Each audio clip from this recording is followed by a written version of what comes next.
Hi guys, I'm Jane.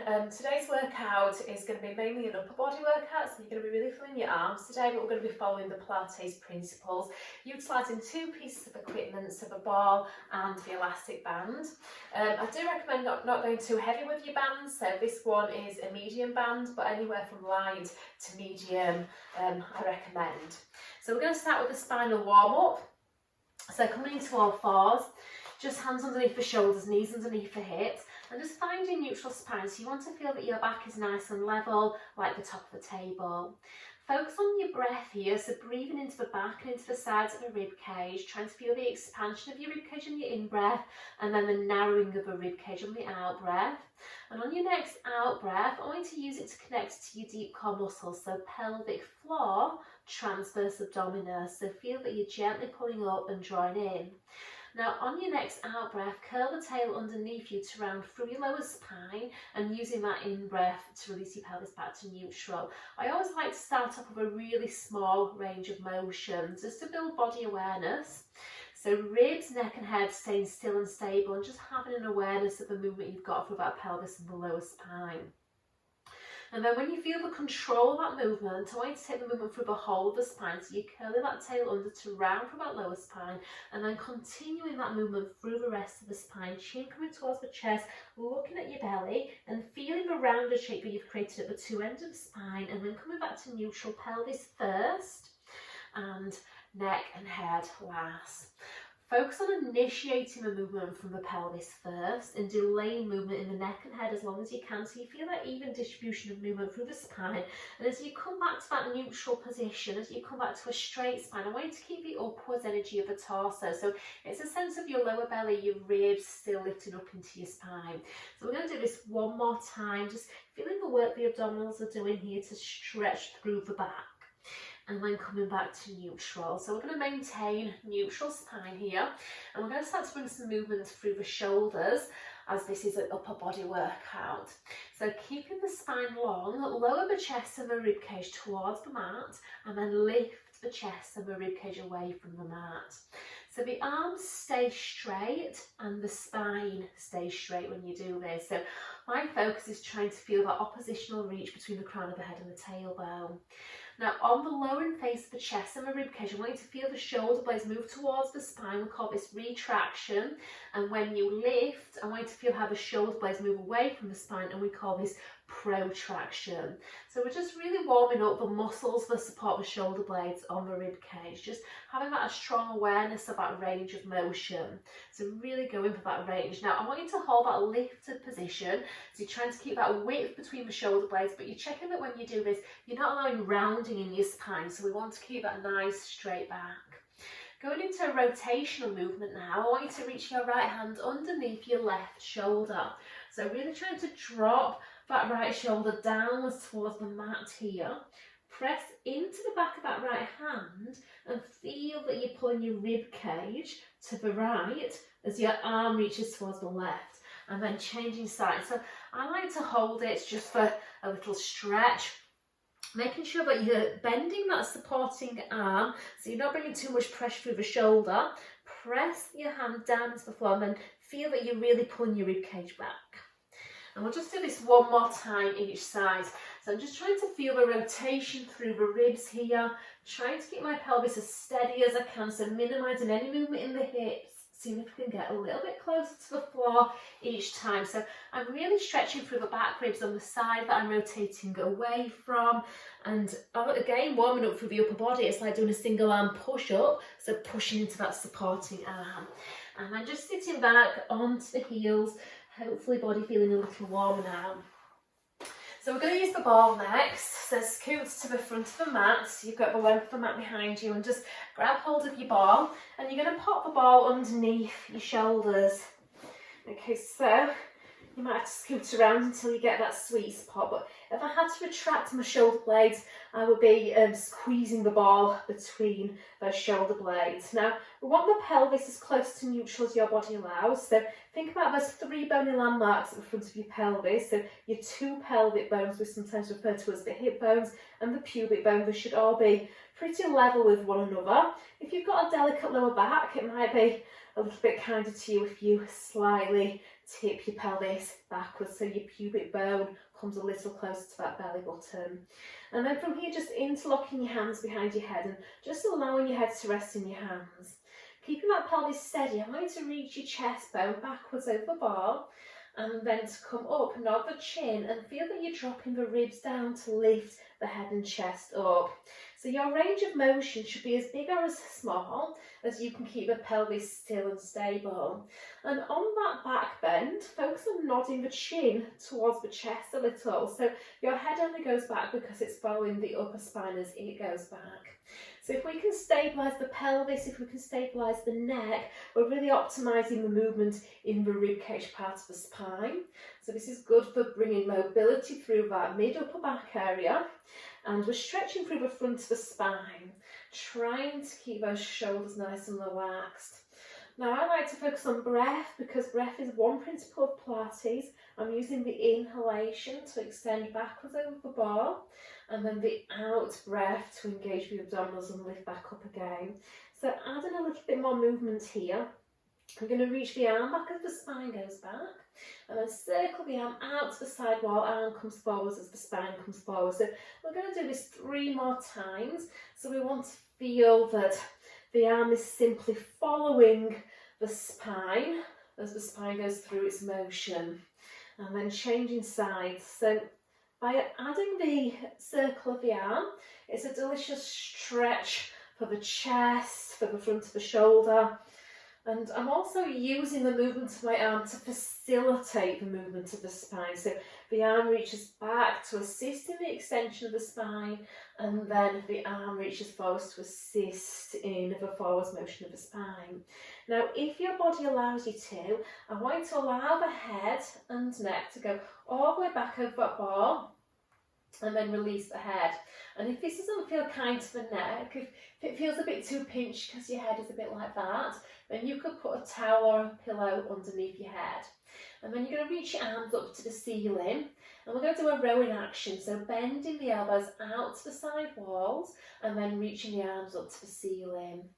So feel that you're leading from your elbows as you row, and on that row you're trying to reach your elbows away from one another, away from the centre of the chest. So really opening the chest.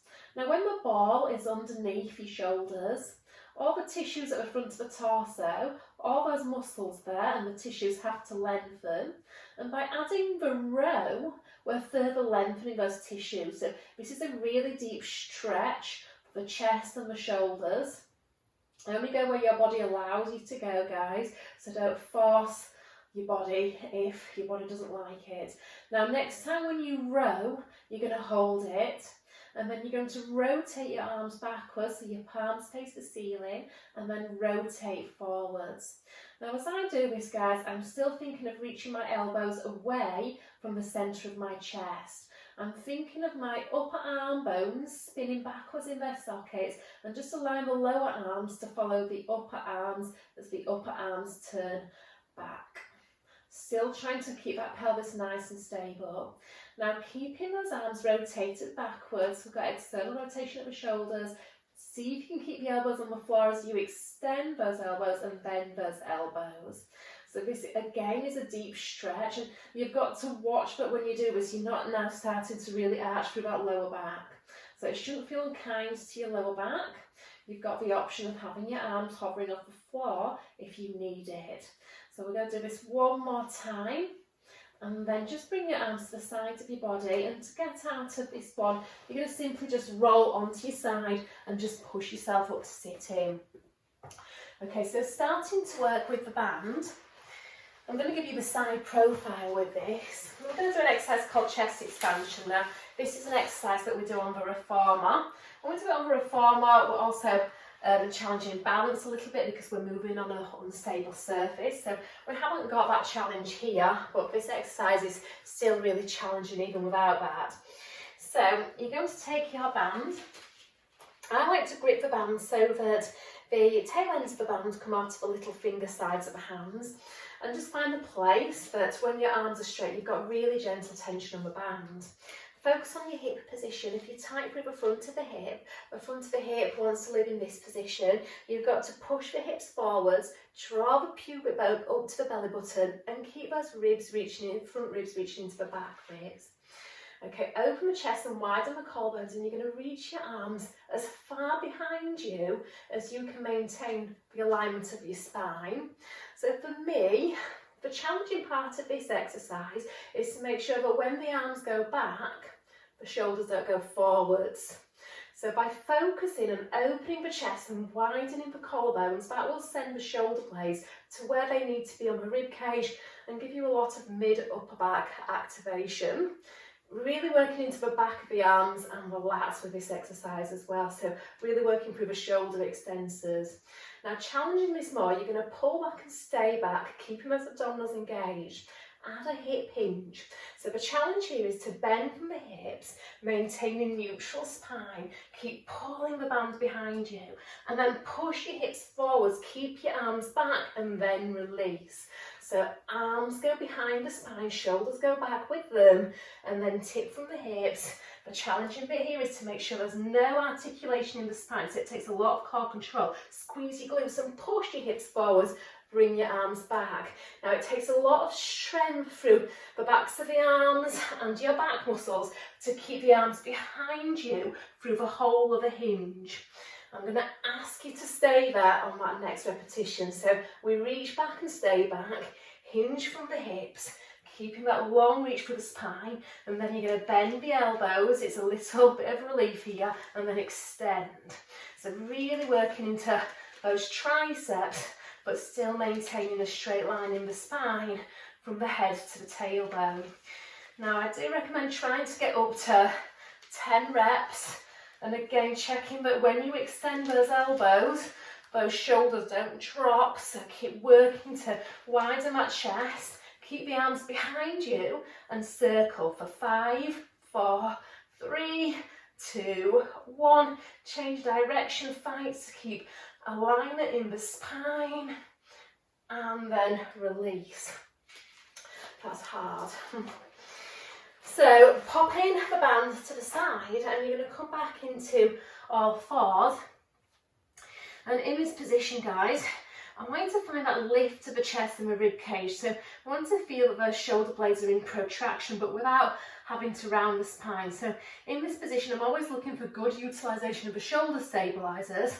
So that's the place where when your spine is straight, your shoulders are away from the ears, the rib cage is lifted up on the shoulder blades. So we don't want to be here, and it's not ideal to be here in that rounded spine. So challenging this position, you're going to tuck your 10 toes under and hover your knees. As soon as those knees come off the floor, not only are we really challenging the abdominals to stabilise the spine, but it challenges the strength of your shoulder stabilisers to keep that good shoulder position. If that's enough, take the knees down, rest when you want to do, come back into it when you can. If you can challenge it more, you lift the knees, and we're going to pike. So challenging hip mobility here, so trying to get your chest closer to your legs. Now think of trying to turn your biceps outwards to the side wall, so your elbows are pointing more backwards to the wall behind you, your biceps are turning out to the side walls, and we're really trying to create space in the shoulders, head in line with the spine. Feel your lower belly is lifting the hips up, and then we're going to do a shoulder press, so bending at the elbows, crown of head reaching to your hands, and then extending. So my abs are still lifting up as the bending of the arms lower me down. So I'm trying to keep that straight line. Now if you want to challenge that, lift your leg, trying to keep yourself square when you do it. We're going to do 3 more, and then change legs for 3, trying to keep the leg in the air as straight as you can. Reset that pike if you have to, and then extend that leg as high as you can, and then 3, 2, using that glutes to lift the leg, and 1, and then bending those knees down, and then taking the child's pose, and then rolling up through the spine. So swivel your legs out in front of you, and we're going to use the band now. So we've really worked into the triceps, the shoulders, and we're going to work into the biceps, still focusing on those abdominals. So you're going to place the band over the balls of your feet and your toes. Okay, so this is definitely an exercise where you don't want loads of resistance. This time the tail ends of the band are coming out of the thumb sides of the hands. Ideally sit with straight legs, but if your flexibility doesn't allow for that, bend the knees a little.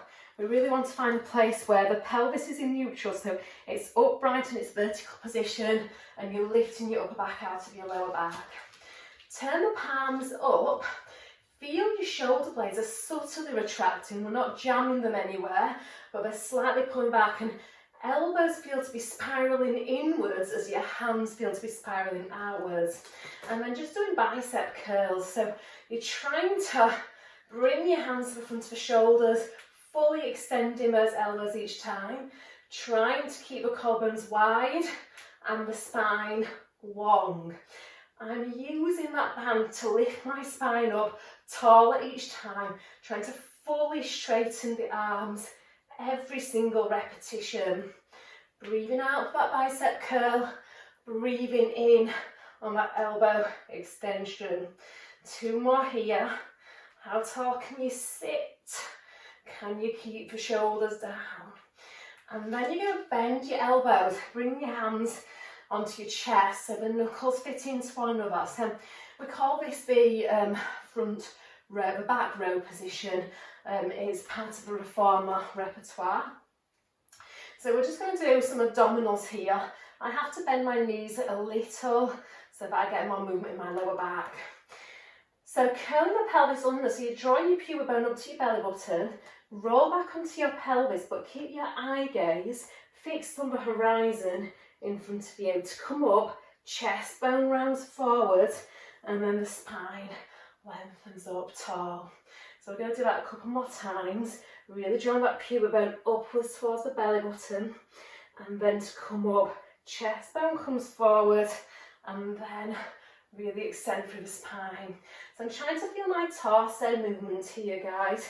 So it's not about pulling the head forwards pulling the spine forwards through the head and the neck. We want to feel that the head follows the spine as the abdominals bring that spine forwards. Now, if you've got more to give, we're going to make the roll back a little smaller, hold it, and then we're going to rotate the elbows into that bicep curl. Extend the elbows over your head and allow the spine to follow that extension. And then you're going to allow the spine to lift up tall as your arms lower to that bicep curl position, and then come back to that back row position. So if you are familiar with the reformer repertoire, you will know this exercise. It's part of the back rowing series and it's a modified version of it, so we're not doing the full version. So really focus on the straight elbows, that's the hard bit, and then spine lifting up into extension. We'll do one more. So pelvis tips back, shoulders stay down, rolling back, and then rotate the elbows in, extend the spine. If you know swan, here you're thinking of swan through that upper back, and then rebend.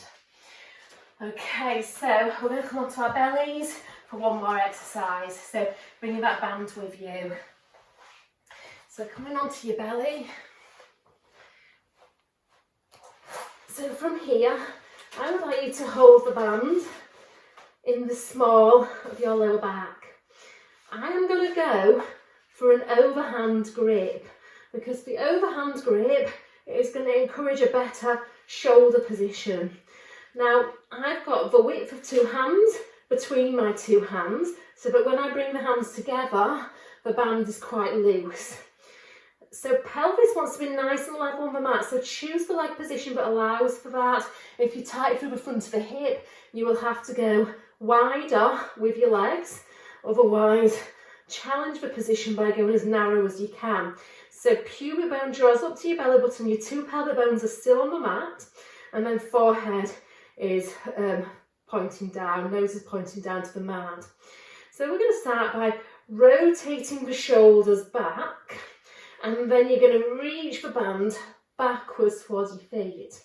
Extend the spine, and then you're going to laterally pull out onto the band, and then coming back down, bringing your hands into the small of your lower back. So we'll do that again. So shoulders back, reach back, pull out, and see if you can really open up your chest, and then coming back down.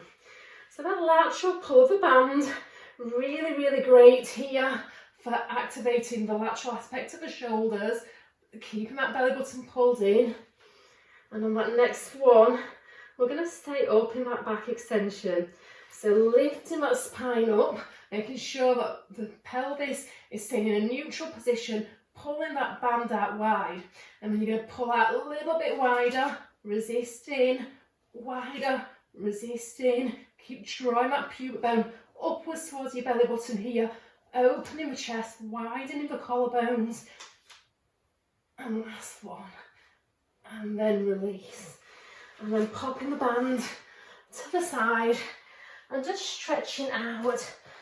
Stretching through that back after working it, reaching your arms on the diagonal. So I'm thinking of my arms reaching on one diagonal and my hips reaching on the opposite diagonal, stretching from the elbows into the waist, coming back to the centre and then changing sides.